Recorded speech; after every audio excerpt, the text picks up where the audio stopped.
भारत माता की मंदिर, क्योंकि देश से बड़ा कुछ नहीं है। देश सर्वोपरि है। आज तक जितने साधु संत ऋषि मुनि जो कुछ भी किए वो देश की भलाई के लिए किए, समाज की भलाई के लिए किए। स्वामी जी बात करेंगे कि अभी कलयुग है, कलयुग में लिखे गए हैं कि कलयुग है सिर्फ नाम आधार। कलयुग में भगवान को याद करने के लिए पुण्य को ये सिर्फ ये है कि नाम आधार, मतलब नाम से भी मतलब भगवान मिल सकते हैं? बिल्कुल ही नहीं है, ये संपूर्ण मतलब गलत चीज है। मेरा धर्म की आधार है ज्ञान कर्म उपासना, यही तीनों। कर्म प्रधान है। कर्म प्रधान है, ज्ञान प्रधान है। ज्ञान आपकी ज्ञान जैसा होगा आपकी कर्म ऐसा ही होगा। ये 16 संस्कार है, ये संस्कार सब विलुप्त हो गया। इसे क्यों विलुप्त हुआ, इनका कारण क्या है? हमारी जो परंपरा, वास्तविक जो परंपरा है वो ऋषि मुनियों की परंपरा। ऋषि मुनियों के काम था, साधु सन्यासियों के काम था, वो जंगल में रहते थे, रिसर्च करते थे, वैरागी होते थे, ज्ञानी होते थे। वो फ्यूचर जनरेशन को तैयार करते थे, हमारी वेद की शिक्षा देते थे, ज्ञान की शिक्षा देते थे, हर प्रकार इनको मजबूत बनाते थे। और वो था गुरुकुल परंपरा। वो तो समाप्त हो गया। होने के बाद अनेक संप्रदाय में बट गया, और संप्रदाय में बटने के बाद जैसे अभी बहुत सारे पॉलिटिकल पार्टी, लगभग 4000 से ज़्यादा पॉलिटिकल पार्टी अभी है। वो क्या है, दूसरा कोई कितना भी अच्छा काम करे दूसरा पार्टी उनका बुराई करेगा, अर्थात उनके अंदर एकत्व नहीं रहता है। तो जब बट गए, इसी तरह की हमारी धर्म में अभी जो एक धर्म था सनातन धर्म, अभी लगभग 2000 संप्रदाय से ज़्यादा है। एक दूसरे को नीचा दिखाने के लिए अनेक पाखंडी ग्रंथ भी लिख दिए, किताब लिख दिए, और उसी को सब हमारी सनातन धर्म की असली धर्म ग्रंथ कहकर बहुत प्रचार किए। और इसी कारण से वेदों को उन्हें हटाए, 14 ब्राह्मण ग्रंथों को हटाए, ऋषि मुनियों के स्मृति को हटाए, षड दर्शन शास्त्र को हटाए, क्योंकि वो तो सत्य पर आधारित है, वो इंसान को सही दिशा दिखाता है। अगर वो सब चलेगा, वेद चलेगा, 4 उपवेद चलेगा, कि ब्राह्मण ग्रंथ चलेगा, कि षड दर्शन शास्त्र चलेगा, 11 उपनिषद 108 से जो आपकी प्रामाणिक उपनिषद कहा गया है, 10 कहा गया है, तो वो सब चलेगा तो फिर इन लोगों की धंधा नहीं चलेगा। वो तो कहेगा सत ज्ञान नहीं अर्जन करोगे, सत्कर्म नहीं करोगे, ईश्वर उपासना नहीं करोगे तो आपकी कल्याण नहीं होगा। ये जो पाखंडवाद जो चल रहा है वो नहीं चलेगा। इसी को ये एक बड़ी षड्यंत्र है हमारी सनातन धर्म को डुबाने के लिए, इसीलिए मंदिर से वेद को हटाया गया। और अभी मैंने कल ही यही बात, बहुत सारे लोग आए थे यहाँ पे, बड़े बड़े विद्वान थे, उनको सब यही बात मैं बोल रहा था। मैंने कहा देखिए, हमारी धर्मस्थान में अभी इतना पैसा है, भारत की हमारी जो बड़े बड़े मंदिर है उन्हीं का अगर 20 मंदिर को लिया जाए उसमें इतना पैसा है। अगर वो हमारी धर्म की प्रचार प्रसार के लिए खर्च किया जाए, हमारी बच्चों के संस्कार के लिए खर्च किया जाए, और हमारी वेदों के लिए खर्च किया जाए, मैं समझता हूँ 10 साल के अंदर भारत विश्व में राज करेगा। फिर हर देखिए ईसाई का चर्च में जितना पैसा आता है वो पहले तो आपके शिक्षा देने के लिए हर चर्च में आप देखोगे एक शिक्षा अनुष्ठान मिलेगा, निश्चित स्कूल मिलेगा, और उसके लिए वो खर्च करता है। उसके बाद वहाँ पे खर्च करके विदेश में भी वो पैसा भेजता है, जैसे हमारी धर्मांतरीकरण हो रहा है, वहीं से सब पैसा आता है, चर्च से सब पैसा आता है, वो अपना धर्म को स्प्रेड करने के लिए करते। मुसलमान देखिए हर जगह में उनके इसमें देखोगे एक मदरसा है, और उन्हीं को कुरान के बारे में शिक्षा देते हैं, और कैसे दूसरे धर्म से इनको खींचा जाए, हर प्रकार की पैसा खर्च करते। मगर हमारी धर्म में वो नहीं होता है। हमारे धर्म में एक कथाकारों को देखिए, 20 लाख 25 लाख 50 लाख 1 करोड़ रुपया लेते हैं एक के लिए। वो हमारे धर्म के लिए क्या करते हैं? कुछ नहीं। अगर वो 1 करोड़ रुपया लेते हैं, 2-4-5 लाख रुपया कुछ छोटा मोटा कुछ कर दिया और दिखा दिया, सिर्फ हमने इसे ये चलाते हैं, ये करते हैं। जबकि 1 करोड़ रुपया दान लिया तो 1 करोड़ रुपया ही धर्म के लिए खर्च होना चाहिए। स्वामी जी बात करेंगे कि अभी कलयुग है, कलयुग में लिखे गए हैं कि कलयुग है सिर्फ नाम आधार। मतलब नाम से भी मतलब भगवान मिल सकते हैं? बिल्कुल ही नहीं है, ये संपूर्ण मतलब गलत चीज है। मैंने आपको एक चीज बताना चाहूंगा, कलि युग में सबसे वैल्यू पैसा की है कि नहीं? लोग पैसा के लिए कुछ कर देते हैं। अगर किसी नाम को रटने से वो मिल जाता तो आप रोज मतलब रटिए ना, 2000 रुपया 2000 रुपया 2000 रुपया 2000 रुपया 2000 रुपया आपको मिल जाएगा। आपको आज खाने के लिए इच्छा हो रहा है, रसगुल्ला खाने के लिए इच्छा हो रहा है, आपको लालमोहन खाने के लिए इच्छा हो जाए, लालमोहन रसगुल्ला रटिए। देश में तो गरीबी नहीं रहेगा। देश में तो रोज किसी को 2-4-5 2000 रुपया के नोट, कलयुग में तो पैसा से बड़ा कुछ ही नहीं है। पैसा के लिए तो लोग धर्म को बेच दिए, सब कुछ है, पैसा से बड़ा भगवान कलयुग में नहीं है। तो अगर किसी का रटने से वो मिल जाता तो पैसा का नाम रटिए ना। सोना सोना, कलयुग में तो सोना की स्थान है, तो सोना सोना सोना सोना रोज रटिए, रोज कीर्तन करिए तो सोना आपके घर में बरसेगा। ऐसा होगा क्या? नहीं होगा कभी। कर्म करना जरूरी है। हाँ, कर्म करना ही जरूरी है। मतलब सनातन धर्म की आधार है ज्ञान, कर्म, उपासना, यही तीनों। कर्म प्रधान हाँ, है। कर्म प्रधान है, ज्ञान प्रधान है। ज्ञान, आपकी ज्ञान जैसा होगा आपकी कर्म ऐसा ही होगा। विचार से आपकी कर्म की उत्पन्न होता है, और विचार कहाँ से होगा? आपकी सोच जहाँ तक है, आपकी ज्ञान जहाँ तक है, उसी हिसाब से विचार उत्पन्न होगा। विचार से कर्म होगा, कर्म से आपके व्यक्तित्व बनेगा। आप जैसा कर्म करोगे आपके पर्सनालिटी ऐसा ही बनेगा। देखिए, हम जहाँ पे हैं यहाँ पे स्वामी जी एक बहुत बड़े प्रोजेक्ट लाए हैं, और उस प्रोजेक्ट का निर्माण होगा जिसमें सभी लोग को, हमारे भारतवर्ष के जितने भी हिंदुत्व है, जितने भी सनातनी हैं, सबको सहयोग करना चाहिए।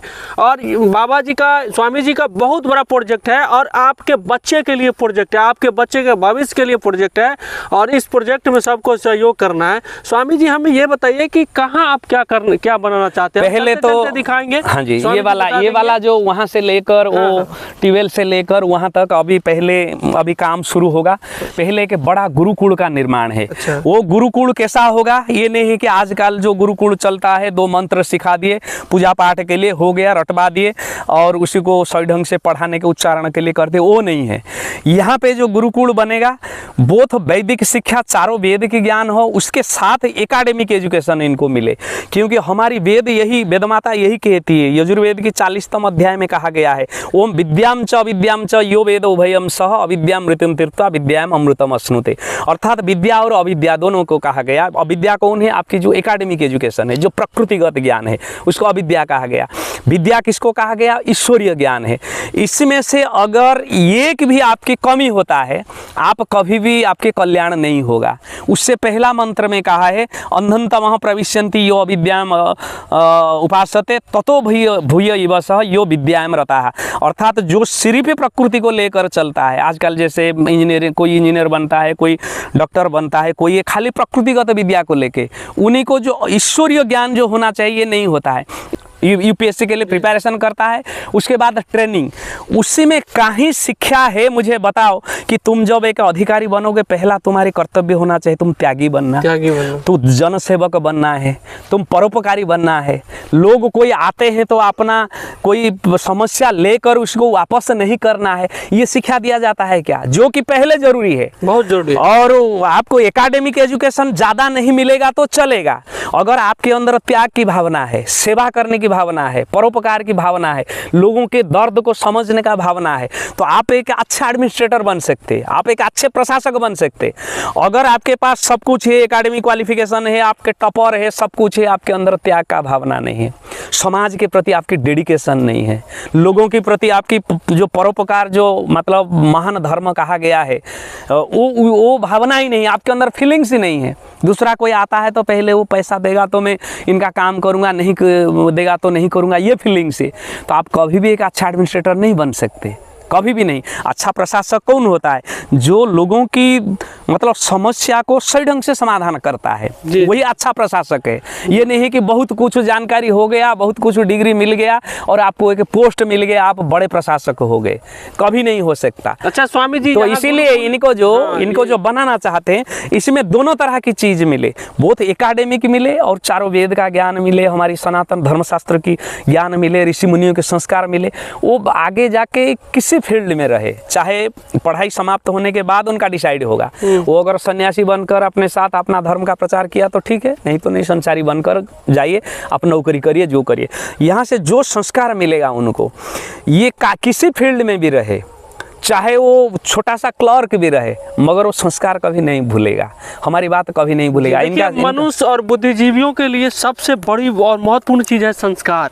आपको मतलब बुकों का ज्ञान हो या न हो वो फर्क नहीं पड़ता है, लेकिन संस्कार में आपके पास है, संस्कार है तो आप पूरे दुनिया को मुट्ठी में कर सकते हैं। ये भगवान जो आपको 2 हाथ दिए हैं, इस 2 हाथ से आप 2000 आदमी का लड़ाई नहीं कर सकते हैं, लेकिन 2000 आदमियों का दिल जीत सकते हैं, लड़ाई नहीं कर सकते हैं उनसे। लड़ नहीं सकते, लेकिन दिल जीत सकते हैं। ये दो हाथ है, आप हथियार उठाइएगा तो उसे लड़ना पड़ेगा, लेकिन ये दो हाथ है कि आप ऐसे जोड़ लीजिएगा तो उनका दिल जीत सकते हैं। तो ये संस्कार होता है, ये हाथ जोड़ना एक संस्कार होता है। और संस्कार यहाँ कूट कूट के सिखाया जाएगा, पूरा संस्कार सिखाया जाएगा यहाँ।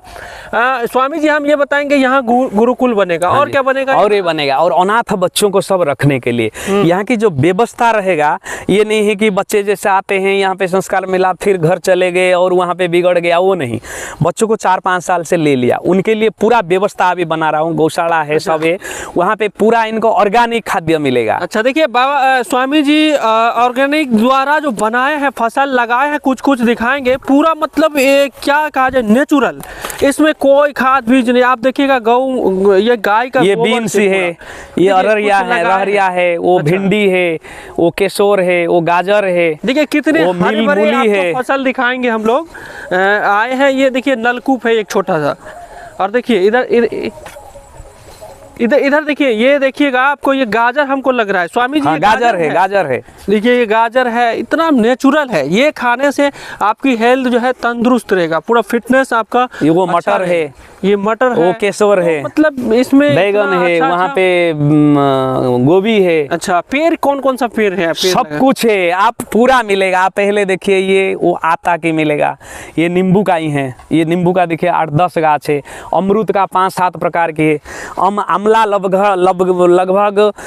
12-13 अमला है, बेल है, अच्छे क्वालिटी का बेल है, और 72-73 72 आम का गाछ है। उसके बाद आपको मिलेगा लीची का गाछ मिलेगा, और उसके बाद चीकू का गाछ मिलेगा, पपीता भी है, आपकी नाशपाती है, उसके बाद कड़ी पत्ता की है, तेज पत्ता की है, और उसके बाद मतलब हर चीज़ का जो कुछ है, ये सब 12मासी मुनगा है। ये जो इसको दिखाइए, ये 12मासी मुनगा हमेशा फलता है। अभी देखिए फूल भरा हुआ है, अभी जबकि मुनगा का सीजन नहीं है, और पूरा गाछ में सब फूल भरा हुआ है। अच्छा, तो यहाँ पे गुरुकुल तो बनेगा ही बनेगा, और क्या सब आप बनाएंगे? गुरुकुल के बाद गुरुकुल के बाद एक बड़ा संस्कार पीठी वहाँ पे बनाना चाहते हैं कि जो इसी एरिया के बच्चे या बाहर के आए, उनको वैदिक संस्कार फ्री ऑफ कॉस्ट। हमारी सारे काम निस्वार्थ है। अनाथ बच्चों को रखेंगे तो पैसा एक नहीं लेना है, गुरुकुल के बच्चे जो पढ़ेंगे उनसे भी कोई पैसा नहीं मतलब लेना है। यहीं पे पूरा 24 आवर रहेंगे स्टडी कंप्लीट होने तक, जैसे ब्रह्मचारी बच्चे सब रहते थे उसी तरह की पूरा एकदम प्योर संस्कार, ऑर्गेनिक फूड। गाय का तो गौशाला है, गाय का दूध दही का सब देहाती गाय का है। उसके बाद एक भारत माता की मंदिर, क्योंकि देश से बड़ा कुछ नहीं है, देश सर्वोपरि है। आज तक जितने साधु संत ऋषि मुनि जो कुछ भी किए वो देश की भलाई के लिए किए, समाज की भलाई के लिए किए। तो पहले तो भारत माता मंदिर के एक है, और वेद माता मंदिर है, और सब आगे की एक ये बालक लोगों के लिए यहाँ पे रहेगा, और एक आगे की भी बालिका लोगों के लिए भी एक गुरुकुल, जो बालिका लोगों को आजकल वेद पढ़ने में ये करने में तो आगे मतलब छोड़ा नहीं जाता है। और बहुत सारे अंधविश्वास घुसा दिए, बोले कि नारी कभी वेद उच्चारण नहीं करना चाहिए, और नारी कभी जनेऊ नहीं पहनना चाहिए, जबकि अथर्ववेद में खुद ब्रह्मचारी सूक्त में कहा है, ब्रह्मचर्य कन्या विन्दन्ति युवाम पतिम, अर्थात ये वेदो मंत्र से, अथर्ववेद की ब्रह्मचारी सूक्त से ही पूरा प्रमाणित होता है। जो वैदिक काल में बालक बालिका दोनों की उपनयन होता था, दोनों ब्रह्मचारी बनकर ही गुरुकुल में पढ़ते थे। उनका बहुत सारे उदाहरण है। आप मंडन मिश्र की पत्नी को देखिए, जज बनी, कितने, अगर जिसको 4 वेदों की ज्ञान नहीं होगा, ये दोनों जैसे महान विद्वान शंकराचार्य और इनके बीच में कभी ये नहीं हो सकता। गार्गी को देखिए, मैत्री को देखिए, उपाला देखिए, आपकी अत्रि मुनि के पत्नी लोपामुद्रा को ना, अत्रि मुनि के पत्नी अनुसया को देखिए, जो सीता माता को ज्ञान दिए, अगस्त्य मुनि के पत्नी लोपामुद्रा को देखिए, बहुत सारे उदाहरण है। शर्मा है और सुलभा एक है। तो ऐसा मतलब वैदिक ब्रह्मचारिणी थी, वो प्रतिज्ञा की थी, जो मुझे वेदा मतलब शास्त्रार्थ में और वेद ज्ञान में हरा देगा उसी को मैं शादी करूंगा। ये वैदिक काल की बात है। तो गार्गी के बात देखिए, याज्ञवल्क्य जैसे महान ऋषि के सामने खड़ा हो गया मतलब शास्त्रार्थ करने के लिए, ये सब प्रमाण मिलता है। मगर नारी को तो पूरा संपूर्ण रूप में समाप्त कर दिए हैं। देखिएगा स्वामी जी जहाँ पे रहते हैं एक छोटा सा झोपड़ा है, वो टूट फूट गया है पूरा, और फिर भी अपने पूरा मतलब कहा जाए कि बीचों बीच कमला नदी के तटबंध उधर है, लेकिन नदी के बीचों बीच जंगल है और उस जंगल में स्वामी जी रहते हैं। एक छोटा सा झोपड़ा देखिएगा।